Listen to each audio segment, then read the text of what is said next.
banyak dosa, mau ke surga. Dulu Nabi Adam nyicipin buah khuldi, dikit aja nyicipinnya, salah, keluar dari surga. Antum ngaku banyak dosa, pengen ke surga, pengen masuk. Bagaimana cara kita mendapatkan ampunan dari Allah supaya semua dosa-dosa tadi dihapuskan? Kata Nabi, bypass cara cepatnya. Kalau di dunia ada cara cepat, di dunia ada pengawalan cepat, maka dalam rumus akhirat ada rumus cepat untuk mendapatkan ampunan dosa. Apa itu? Dapatkan rahmat Allah subhanahu wa ta'ala. Dan ternyata di antara rahmat Allah itu diturunkan di majlis-majlis ilmu. Diturunkan di majlis ilmu. Karena itu para ulama dulu, kalau ada orang banyak berbuat maksiat, banyak berbuat dosa, maka yang pertama diarahkan kepada mereka, datangi Syekh Fulan, datangi alim Fulan, datangi majlis ilmu Fulan, minta bimbingan kepada mereka untuk bertobat. Pernah ada seorang yang melakukan pembunuhan sampai dengan 100 orang dibunuh.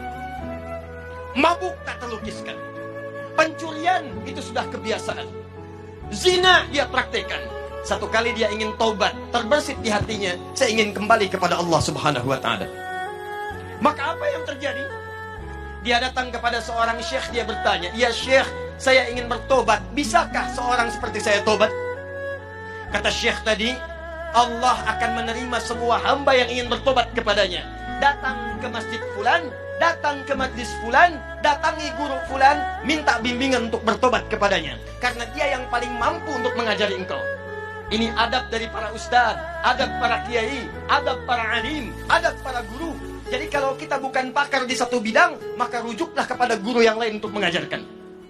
Ketika orang ini berangkat kepada majlis yang disebutkan, ternyata di tengah jalan, belum sampai ke tujuan, di pertengahan maut datang menjemputnya.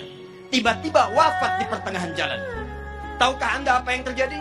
Saat wafat itulah malaikat kemudian turun, tapi terkejut mendapat perintah dari Allah subhanahu wa ta'ala. Apa perintahnya? Saya ampuni dosanya, saya jamin surganya. Saya telah siapkan surga untuknya. Maka bawa dia, siapkan dengan kenikmatan-kenikmatan kubur yang telah disiapkan.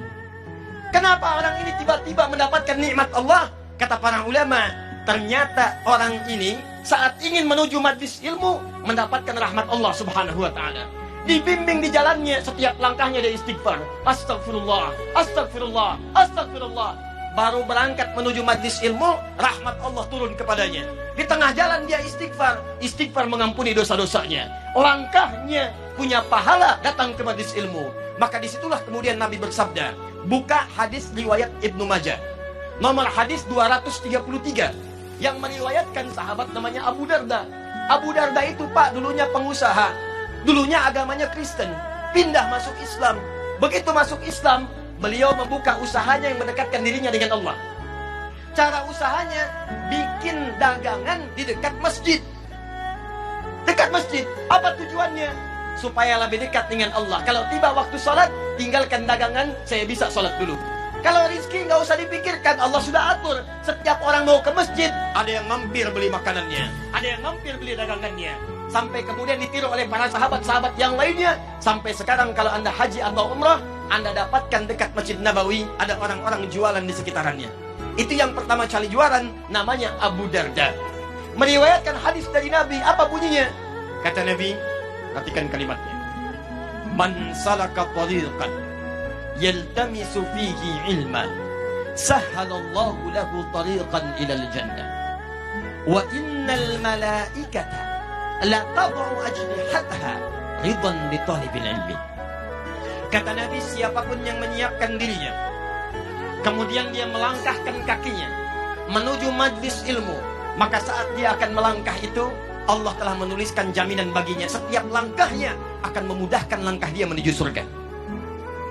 Dan kalau penuntut ilmu mengetahui, ini bahasa Nabi, sejak dia akan keluar dari rumahnya, malaikat sudah menaungi dengan sayapnya. Di saat bapak ibu ini mau keluar rumah, datang ke sini, jangan dikira sendirian. Malaikat sudah memberikan naungan sayapnya, mengiringi kepergiannya dari mulai berangkat ke rumah sampai dengan ke majelis ilmu.